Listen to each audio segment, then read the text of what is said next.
जय श्री राम, जय हिंद, वंदे मातरम। आप सभी दर्शकों का स्वागत है हमारे YouTube चैनल अखंड भारत शक्तिपीठ ट्रस्ट में। आप सभी लोगों का हमें बहुत प्रेम मिल रहा है। आप लोगों के जो मेल आ रहे हैं, अच्छा लग रहा है कि आप लोग उसमें प्रश्न पूछ रहे हैं और ऐसे ही उत्साहवर्धन कीजिएगा हमारा।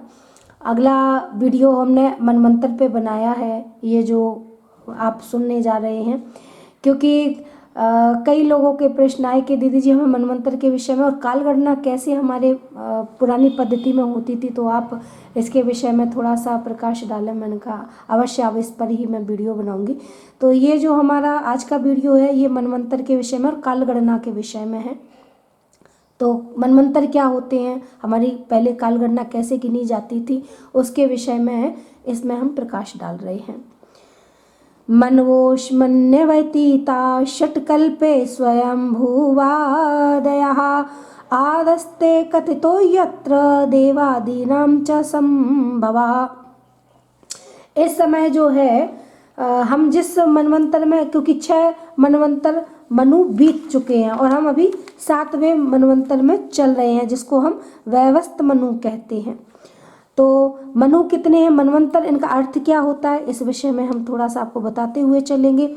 मनवंतर का अगर हम संधि विच्छेद करें तो मनु धन अंतर, यानी कि मनु की जो आयु, मनवंतर की जो आयु है, जो उसकी काल गणना है, उसका जो समय की एक तरह से उसका अंतराल है, वो उसको मनवंतर बोलते हैं। समय का जो एक कहते हैं ना कि 1 घंटा हो गया तो 1 घंटे में कितने मिनट निकल गए, कितने सेकंड निकल गए, तो वो जो अंतर है उसको हम मनवंतर बोलते हैं। और मनु जो शब्द है उसका अर्थ, मनु एक उपाधि है। उपाधि जैसे होती है ना कि कई क्षेत्र में किसी को कोई उपाधि दी जाती है, तो ऐसे ही यहाँ पे मनु एक उपाधि है ना। अब इसमें कुल कितने मनवंतर हैं, मनवंतर हमारे 14 हैं, जिन्हें हम मनु भी कहते हैं। तो पहला जो मनवंतर है वो स्वयंभू मनु है, दूसरा स्वरोचित मनु है, तीसरा औत्तमी मनवंतर है, और चौथा जो है तामस मनवंतर है, 5वां रैवत मनवंतर है, 6वां चाक्षुष मनवंतर है, 7वां वैवस्त मनवंतर है जो वर्तमान में अभी चल रहा है, 8वां सावर्णी मनवंतर है, 9वां दक्ष सावर्णी मनवंतर है, 10वां ब्रह्म सावर्णी मनवंतर है, 11वां धर्म सावर्णी मनवंतर है, और 12वां रौद्र सावर्णी मनवंतर है, और 13वां रोच्य या देव सावर्णी मनवंतर है, और 14वां भौत या इंद्र सावर्णी मनवंतर है। इस प्रकार जो है ये 14 मनवंतर हैं। हर मनवंतर में हमारे जो इंद्र होते हैं, हमारे जो सप्तऋषि होते हैं, वो बदलते रहते हैं। तो इस समय जो हमारा वैवस्त मनवंतर या मनु जिसको हम कहते हैं वो चल रहा है। तो उसमें हमारे जो सप्तऋषि हैं, क्योंकि सप्तऋषि के विषय में काफ़ी लोग पूछते हैं कि सप्तऋषि के विषय में क्या है, तो सप्तऋषि जो हमारे हैं वो हर मनवंतर में बदल जाते हैं। तो पहले जो थे अब, लेकिन जो अब इस समय वर्तमान में जो है, तो उनके विषय में विष्णु पुराण में भी वर्णन आता है।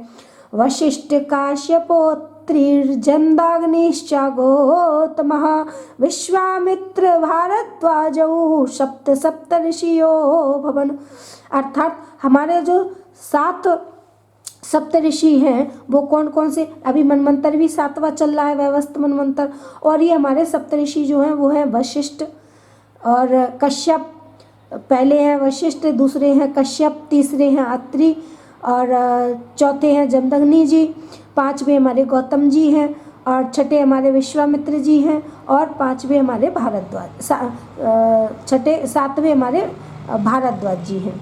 यानी कि वशिष्ठ जी, कश्यप जी, अत्रि जी, जमदग्नि जी, गौतम जी, विश्वामित्र जी और 7वें भारद्वाज जी। तो इस प्रकार हमारे ये 7 सप्तऋषि हैं। अब हम चलते हैं कि भाई कैसे मनवंतर के विषय में, और मनवंतर के काल गणना कैसे होती है, समय की परिधि क्या होती, काल गणना क्या होती है, जो भी मनवंतर होते हैं इसमें ये जो सप्तऋषि हैं इनका कार्य क्या होता है। तो हमारे जो सप्तऋषि होते हैं ये हमें जो हमारा ज्ञान विज्ञान है, जो हमारे वेद पुराण हैं, इनकी रचनाएं करके उनका ज्ञान का प्रचार प्रसार करते हैं। आप जब देखते होगे चैत्र मास से आप आकाश में देखोगे तो आपको सप्तऋषि दिखाई देंगे। वो जो सप्तऋषि तारामंडल के रूप में दिखाई देते हैं, वो ध्रुव तारे की परिक्रमा करते रहते हैं। तो अब इस समय जब आप अभी का कौन सा मास चल रहा है, अभी दिखेंगे कि नहीं पता नहीं, अब पर आप देखिएगा, लेकिन चैत्र मास से वो वर्षा के ऋतु के शायद लगभग वो दिखाई देते हैं आकाश में। तो वो जो सप्तऋषि हैं वो अभी भी जीवित हैं, मतलब हम उन्हें देख सकते हैं। ये कोई कपोल कल्पना नहीं है, शास्त्रों में जो लिखा है वो बहुत, पुराणों में जो लिखा है, वेदों में जो लिखा है वो सब कुछ सत्य है। बस हमें उसे समझने की ज़रूरत है, उसे जानने की ज़रूरत है कि हम कैसे समझें। अभी इसी में जो है आगे आएगा कि भाई कैसे हम समय के भेद को नाप सकते हैं, पहले कैसे नापा जाता होगा। तो उस समय की जो नापने की शैली थी बड़ी अद्भुत और बहुत ही ज़्यादा मजबूत थी। लेकिन वही बात है ना कि हमारा इतिहास जो था, हमारा भूगोल खगोल, उसमें इतना सारा हस्तक्षेप किया गया कि जबकि हमारे ऋषि मुनियों ने, हमारे आचार्यों ने बोल बोल के इन पुराणों को लिखकर हम तक, आज की पीढ़ी तक पहुंचाया, वरना अधर्मियों ने, विधर्मियों ने तो हमारी संस्कृति को नष्ट करने में कोई कोर कसर नहीं छोड़ी थी। लेकिन हमारे यहाँ वेदों को कंठस्थ किया जाता था, शास्त्रों को, पुराणों को कंठस्थ किया जाता था, जिसके कारण आज हमारे वेद पुराण और हमारी संहिताएं सुरक्षित है। अन्यथा हमें आज पढ़ने के लिए और आपको सुनने के लिए वेद पुराणों की बातें भी नहीं होती। क्यों?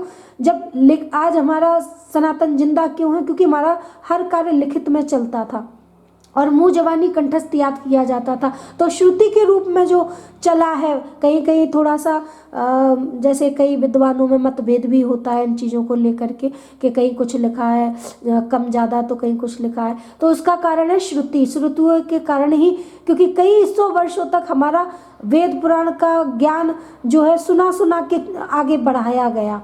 तो इसीलिए थोड़ी बहुत त्रुटि भी हो सकती है। तो उन त्रुटियों पर ना ध्यान देते हुए हमें भावना और मूल चीज़ पर ध्यान देने की आवश्यकता है। अब चलते हैं हम काल का जो विभाग है, काल की जो गणना है किस प्रकार होती है, तो उस पर हम आगे चल के इस पर वार्ता करेंगे। तो मैत्री जी महाराज ने विदुर जी को उस समय जब धर्म युद्ध हो रहा था कुरुक्षेत्र में, तो उस समय विदुर जी, क्योंकि दोनों परिवार के ही लोग थे एक तरह से, कौरव और पांडव, लेकिन एक पक्ष अधर्म के क्षेत्र में खड़ा था, एक धर्म के क्षेत्र में खड़ा हुआ था। तो विदुर जी से ये देखा नहीं गया, तो वो जो है अपने तीर्थाटन पर निकल गए। तो उनकी मैत्री जी से जब मुलाकात हुई, भेंट हुई उनसे, तो वार्ता हुई, तो उन्होंने मैत्री जी से कई प्रश्न किए इस विषय में। तो मैत्री जी ने ये सब कथा श्रीमद् भागवत में आती है, श्रीमद् भागवत पुराण में ये कथा बहुत अच्छे से समझाई गई है। तो यहाँ हम काल के विषय में मैत्री जी ने जो बताया है उस पर हम चलेंगे आगे। पृथ्वी आदि कार्य वर्ग का जो सूक्ष्मतम अंश है, जिसका और विभाग नहीं हो सकता, तथा जो कार्य रूप को प्राप्त नहीं हुआ है और जिसका अन्य परमाणुओं के साथ संयोग भी नहीं हुआ है, उसे परमाणु कहते हैं। इन अनेक परमाणुओं के परस्पर मिलने से ही मनुष्य को भ्रमवश उनके समुदाय रूप का एक अवयवी की प्रतीति होती है। यह परमाणु, जिसका सूक्ष्मतम अंश है, अपने सामान्य स्वरूप में स्थित उस पृथ्वी आदि कार्यों को एकता का नाम परम महान है, यानी कि समुदाय या समग्र रूप का। इस समय उसमें ना तो प्रलय आदि अवस्थाओं की भेद की स्फूर्ति होती है, ना नवीन प्राचीन आदि काल भेद का भान होता है, और ना घटपटादि वस्तु भेद की ही कल्पना होती है। साधु श्रेष्ठ, इस प्रकार यह वस्तु के सूक्ष्मतम और महत्तम स्वरूप का विचार हुआ। इसी के सदृश्य से परमाणु आदि अवस्था में व्याप्त होकर व्यक्त पदार्थों को भोगने वाले सृष्टि आदि में समर्थ अव्यक्त स्वरूप भगवान काल की भी सूक्ष्मता और स्थूलता का अनुमान किया जा सकता है। जो काल प्रपंच की परमाणु जैसी सूक्ष्म अवस्था में व्याप्त रहता है वह अत्यंत सूक्ष्म है, और जो सृष्टि से लेकर प्रलय पर्यंत उसकी सभी अवस्थाओं को भोग करता है वह परम महान है। दो परमाणु मिलकर एक अणु होता है और तीन अणुओं के मिलने से एक त्रस रेणु होता है, जो झरोके में से होकर आई हुई सूर्य की किरणों के प्रकाश में आकाश में उड़ता देखा जाता है। ऐसे तीन त्रस रेणु को पार करने में सूर्य को जितना समय लगता है उसे त्रुटि कहते हैं। इससे 100 गुना काल वेद कहलाता है, और 3 वेद का एक लव होता है। 3 लव का एक निमेष और 3 निमेष को एक क्षण कहते हैं। 5 क्षण की एक काष्ठा होती है और 15 काष्ठा का एक लघु, 15 लघु की एक नाड़िका यानी कि दंड कही जाती है। 2 नाड़िका का एक मुहूर्त होता है और दिन के घटने बढ़ने के अनुसार दिन एवं रात्रि दोनों संधियों के 2 मुहूर्तों को छोड़कर 6 या 7 नाड़िका का एक प्रहर होता है। यह याम कहलाता है, जो मनुष्य के दिन या रात का चौथा भाग होता है। 6 पल तांबे का, अब यहाँ पे समय को, नाड़ी को नापने का एक प्रयोग बता रहे हैं, आप चाहें तो घर में भी कर सकते हैं, बहुत अच्छी बात है। 6 पल तांबे का एक ऐसा बर्तन बनाया जाए जिसमें एक प्रस्थ जल आ सके और 4 मासे सोने की 4 अंगुल लंबी सलाई बनाकर उसके द्वारा उस बर्तन के पेंदे में छेद करके, पेंदा माने तले में छेद करके उसे जल में छोड़ दिया जाए। जितने समय में एक प्रस्थ जल उस बर्तन में भर जाए, वह बर्तन जल में डूब जाए, उतने समय को एक नाड़िका कहते हैं। 4-4 पैर के मनुष्य के दिन और रात होते हैं, माने 4 पैर का दिन और 4 पैर की रात, और 15 दिन रात का एक पक्ष होता है जो शुक्ल और कृष्ण पक्ष भेद से जाना जाता है। इन दोनों पक्षों को मिलाकर एक मास होता है जो पितरों का एक दिन रात है। 2 मास का एक ऋतु है और 6 मास का एक अयन होता है। अयन दक्षिणायन और उत्तरायण भेद से 2 प्रकार का है। जैसे आप देखते होंगे सूर्य जब उदित होता है तो जब उत्तर की ओर खिसकता है सूर्य, होता है ना कि उत्तर की ओर खिसक जाता है तो वो उत्तरायण हो जाता है, और जब दक्षिण की ओर खिसकता है तो दक्षिणायन हो जाता है। सूर्य की भी अपनी गति जो है, दूरी है, वो बदलती रहती है। अच्छा, इसके बाद में ये तीनों अयन, ये जो दोनों अयन है उत्तरायण और दक्षिणायन, इन दोनों को मिलकर देवताओं के एक दिन रात होते हैं तथा मनुष्य लोक में ये वर्ष या 12 मास कहे जाते हैं। ऐसे 100 वर्ष की मनुष्य की परम आयु बताई गई है। चंद्रमा आदि ग्रह, अश्विनी आदि नक्षत्र और समस्त तारा मंडल के अधिष्ठाता काल स्वरूप भगवान सूर्य परमाणु से लेकर संवत्सर पर्यंत काल में 12 राशि रूप संपूर्ण भुवन कोश की निरंतर परिक्रमा किया करते हैं। सूर्य, बृहस्पति, सवन, चंद्रमा और नक्षत्र संबंधी महीनों के भेद से यह वर्ष ही संवत्सर, परिवत्सर, इडावत्सर, अनुवत्सर और वत्सर कहा जाता है। इन 5 प्रकार के वर्षों की प्रवृत्ति करने वाले भगवान सूर्य की तुम उपहार आदि समर्पित करके पूजा करो। विदुर जी से कह रहे हैं, कौन? मैत्री जी, कि आपको भगवान की पूजा अर्चना करनी चाहिए। ये सूर्यदेव पंचभूतों में से तेज स्वरूप है और अपनी काल शक्ति से बीज आदि पदार्थों की अंकुर उत्पन्न करने की शक्ति को अनेक प्रकार से कार्यान्वित करते हैं। ये पुरुषों की मोह निवृत्ति के लिए उनकी आयु का क्षय करते हुए आकाश में विचरते रहते हैं तथा ये ही सकाम पुरुषों को अज्ञादि जो यज्ञ वगैरह करते हैं, यज्ञ आदि कर्मों से प्राप्त होने वाले स्वर्ग आदि मंगलमय फलों का विस्तार भी करते हैं। उसके बाद में फिर विदुर जी ने प्रश्न किया कि मुनिवर, आपने ये कालगणना तो बता दी, लेकिन इसके अलावा आपने देवता, पितर और मनुष्यों की जो परमायु का वर्णन है, अब तो सनकादि मतलब इनका देवताओं का बता दिया, पितरों का बता दिया, मनुष्य का भी बता दिया आपने। अब जो है शनकादि मतलब जो भगवान के पार्षद हैं, जो सिद्ध योगी हैं, जो त्रिलोकी के बाहर कल्प से भी अधिक काल तक रहने वाले हैं, उनकी भी आयु का वर्णन कीजिए। तो यहाँ पे मतलब कैसे जो बड़े बड़े महात्मा जो वहाँ स्वर्ग में पहुँचे हैं, बड़े बड़े लोकों में जो ऊपर के हमारे सप्त लोक कहे जाते हैं उनमें गए हैं, तो वो उनकी आयु कैसे होती है, तो उसके विषय में वो पूछ रहे हैं। तो यहाँ पर मैत्री जी कहते हैं, सतयुग, त्रेता, द्वापर और कली, ये 4 युग अपनी संध्या और संध्यांशों के सहित देवताओं के 12 सहस्त्र वर्ष तक रहते हैं, ऐसा बतलाया गया है। इन सत्यादि चारों युगों में क्रमशः 4 युग, 3, 2 और 1 सहस्त्र दिव्यवर्ष होते हैं और प्रत्येक में जितने सहस्त्र वर्ष होते हैं उसके दोगुने 100 वर्ष उनकी संध्या और संध्यांशों में होते हैं। युग की आदि में संध्या होती है और अंत में संध्यांश। इनकी वर्ष गणना सैकड़ों की संख्या में बतलाई गई है। इनके बीच का जो काल होता है उसी को कालवेताओं ने युग कहा है। प्रत्येक युग में एक एक विशेष धर्म का विधान पाया जाता है। सतयुग के मनुष्यों में धर्म अपने चारों चरणों में रहता है, फिर अन्य युगों में अधर्म की वृद्धि होने से उसका एक एक चरण क्षीण हो जाता है।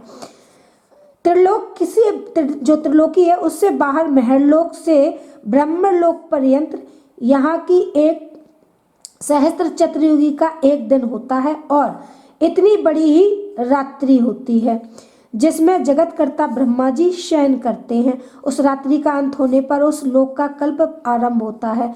उसका क्रम जब तक ब्रह्मा जी का दिन रहता है तब तक चलता रहता है। उस एक कल्प में 14 मनु होते हैं, इन्हीं को 14 मनवंतर कहते हैं।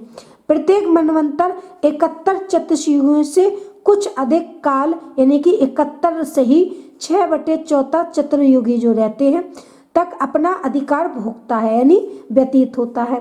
प्रत्येक मनवंतर में भिन्न भिन्न मनुवंशी राजा लोग, सप्तऋषि, देवगण, इंद्र और उनके अनुयायी गंधर्व आदि साथ साथ ही अपना अधिकार भोगते हैं। यह ब्रह्मादि की प्रतिदिन की सृष्टि है जिसमें तीनों लोकों की रचना होती है। उसमें अपने अपने कर्मानुसार पशु, पक्षी, मनुष्य, पितर और देवताओं की उत्पत्ति होती है। इन मनमंत्रों में से भगवान सत्व गुण का आश्रय ले अपनी मनु आदि मूर्तियों के द्वारा पौरुष प्रकट करते हुए इस विश्व का पालन करते हैं। काल क्रम में जब ब्रह्मा जी का दिन बीत जाता है तब वे तमोगुण के संपर्क को स्वीकार कर अपने सृष्टि रचना रूप पौरुष को स्थगित करके निश्चय चेष्ट भाव से स्थित हो जाते हैं। उस समय सारा विश्व उन्हीं में लीन हो जाता है। जब सूर्य और चंद्र आदि से रहित वह प्रलय रात्रि आती है तब वे जब सूर्य और चंद्रमा से रहित वह प्रलय रात्रि आती है तब वे भू भुभा स्वाहा 3 लोक उन्हीं ब्रह्मा जी के शरीर में छिप जाते हैं। उस अवसर पर तीनों लोक शेष जी के मुख से निकली हुई अग्नि रूप भगवान की शक्ति से जलने लगते हैं। इसलिए उसके ताप से व्याकुल होकर भृगु आदि मुनीश्वर गण महरलोक से जनलोक को चले जाते हैं। इतने में ही 7 समुद्र प्रलय काल के प्रचंड पवन में उमड़कर अपनी उछलती हुई उत्ताल तरंगों से त्रिलोकी को डुबो देते हैं। तब उस जल के भीतर भगवान शेषशायी योग निद्रा में नेत्र मूंदकर शयन करते हैं। उस समय जनलोक निवारणी मुनिगण उनकी स्तुति किया करते हैं। इस प्रकार काल की गति से एक एक सहस्त्र चतुर्युग के रूप में प्रतीत होने वाले दिन रात के हेर फेर से ब्रह्मा जी की 100 वर्ष की परम आयु भी बीती हुई सी दिखाई देती है। ब्रह्मा जी की आयु के आधे भाग को परार्ध कहते हैं। अब तक पहला परार्ध तो बीत चुका है, दूसरा चल रहा है। पूर्व परार्ध के आरंभ में ब्रह्मा नामक महान कल्प हुआ था। उसी में ब्रह्मा जी की उत्पत्ति हुई थी। पंडित जन इन्हें शब्द ब्रह्म कहते हैं। उसी परार्ध के अंत में जो कल्प हुआ था उसे पद्म कल्प कहते हैं। उसमें भगवान के नाभि सरोवर से सर्वलोक में कमल प्रकट हुआ था। विदुर जी, इस समय जो कल्प चल रहा है वह दूसरे परार्ध का आरंभ बतलाया जाता है। यह वराह कल्प नाम से विख्यात है। इसमें भगवान ने सूकर रूप धारण किया था। यह 2 परार्ध का काल अव्यक्त अनंत अनादि विश्वात्मा श्री हरि का एक निमेष माना जाता है। यह परमाणु से लेकर द्विपरार्ध पर्यंत फैला हुआ काल सर्वसमर्थ होने पर भी सर्वात्मा श्री हरि पर किसी प्रकार की प्रभुता नहीं रखता। यह तो देह आदि में अभिमान रखने वाले जीवों का ही शासन करने में समर्थ है। प्रकृति, महत्व, अहंकार और पंचमात्र इन 8 प्रकृतियों के सहित 10 इंद्रियां, मन और पंचभूत इन 16 विकारों से मिलकर बना हुआ यह ब्रह्मांड कोश भीतर से 50 करोड़ योजन विस्तार वाला है तथा इसके बाहर चारों ओर उत्तरोत्तर 10-10 गुने 7 आवरण है। उन सबके सहित यह जिसमें परमाणु के समान पड़ा हुआ दिखता है और जिसमें ऐसी करोड़ों ब्रह्मांड राशियां हैं वह इन प्रधानासी समस्त कारणों का कारण अक्षर ब्रह्म कहलाता है और यही पुराण पुरुष परमात्मा श्री विष्णु का श्रेष्ठ धाम यानी स्वरूप है। इस प्रकार मैंने आपको मनमंत्र के विषय में और काल गणना के विषय में विस्तार से समझा दिया। अब और भी कोई प्रश्न हो और भी कोई जानकारी हो तो आप जो जानना चाहते हो मुझे नीचे पट्टी पर जो चल रहा है मेल आईडी उस पर आप हमें हिंदी में मेल कर सकते हैं और बताइएगा कि आपको और किस विषय पर किस टॉपिक पर कौन सी कथा सुननी है तो उसके विषय में वीडियो बनाएंगे। और बहुत अच्छा लगा आप लोगों ने हमें ध्यान से सुना, इसके लिए आप सभी का बहुत बहुत हृदय से धन्यवाद और बहुत बहुत आभार कि आप हमारे जो वेद पुराण शास्त्रों में पुराण लिखा है उसे ध्यान से सुनने की आपकी इच्छा है और उनके प्रति आपका भाव जागृत हो रहा है, ये हमें बहुत अच्छा लग रहा है। आप अपने जानने वालों को भी इस वीडियो को शेयर कीजिए और उन्हें भी ऐसे चैनल को सब्सक्राइब कराइए ताकि हमारे चैनल की जो है फॉलोवर्स बढ़ें, उसके सब्सक्राइबर बढ़ें, चैनल को भी लाभ होगा, आपको भी लाभ होगा, हमें भी लाभ होगा। आप सभी दर्शकों का बहुत बहुत धन्यवाद, बहुत बहुत आभार। जय श्री राम, जय हिंद, वंदे मातरम।